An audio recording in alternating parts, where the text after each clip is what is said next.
Samajwadi party के राज्यसभा सांसद रामजी लाल सुमन ने एक बार फिर से विवादित बयान दिया है। आगरा में एक सभा को संबोधित करते हुए उन्होंने करणी सेना को चेतावनी देते हुए कहा कि 19 अप्रैल को पार्टी अध्यक्ष अखिलेश यादव आगरा आ रहे हैं, जिसके बाद लड़ाई का मैदान तैयार होगा और दो दो हाथ होंगे। इस लड़ाई को कोई माई का लाल नहीं हरा सकता। ही नहीं, उन्होंने करणी सेना का फर्जी सेना कहा और पूछा कि अगर मुसलमान में बाबर का डीएनए है तो तुम्हारे अंदर किसका डीएनए है, ये भी बता दो।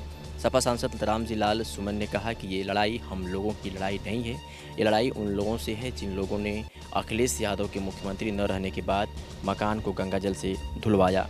ये लड़ाई उनके हैं जो हिंदुस्तान के मुसलमानों को बाबर के औलाद बताते हैं। हम कहना चाहते हैं कि जब जब इस देश की इज्जत दांव पर लगी है, हिंदुस्तान के मुसलमानों से साबित कर दिया है कि इस देश की मिट्टी से जिसकी मोहब्बत हिंदू को ही जितनी है उतनी ही मुसलमानों को भी है। हिंदुस्तान के मुसलमान ने तो कभी बाबर को अपना आदर्श नहीं माना, वो तो मोहम्मद साहब को अपना आदर्श मानते हैं। जब तुम ये कहोगे कि मुसलमान में बाबर का डीएनए है, मुसलमान में बाबर का डीएनए है, तो तुम में किसका डीएनए है, ज़रा बता दो।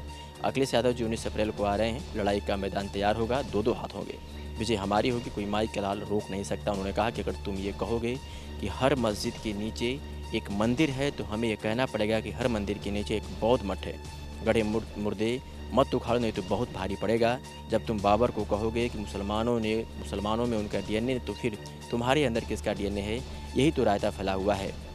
सपा सांसद ने कहा कि अब तक हमने थल सेना, वायु सेना, जल सेना सुनी होगी, ये फर्जी करणी सेना कहाँ से आ गई। अगर सच में देश से प्यार है तो चीन से कब्जा छुड़वाने जाएं। अरुणाचल प्रदेश को चीन अपने नक्शे में दिखाता है, वहाँ जाकर लड़ाई करें। देश के भीतर नफरत फैलाना छोड़ें। आपको बता दें कि इससे पहले सपा सांसद ने राज्यसभा में अपनी बात रखते हुए राणा सांगा को लेकर विवादित बयान दिया था। हालांकि उनके इस बयान को राज्यसभा की कार्रवाई से हटा दिया गया, लेकिन इसे लेकर करणी सेना में जबरदस्त गुस्सा देखने को मिल रहा है।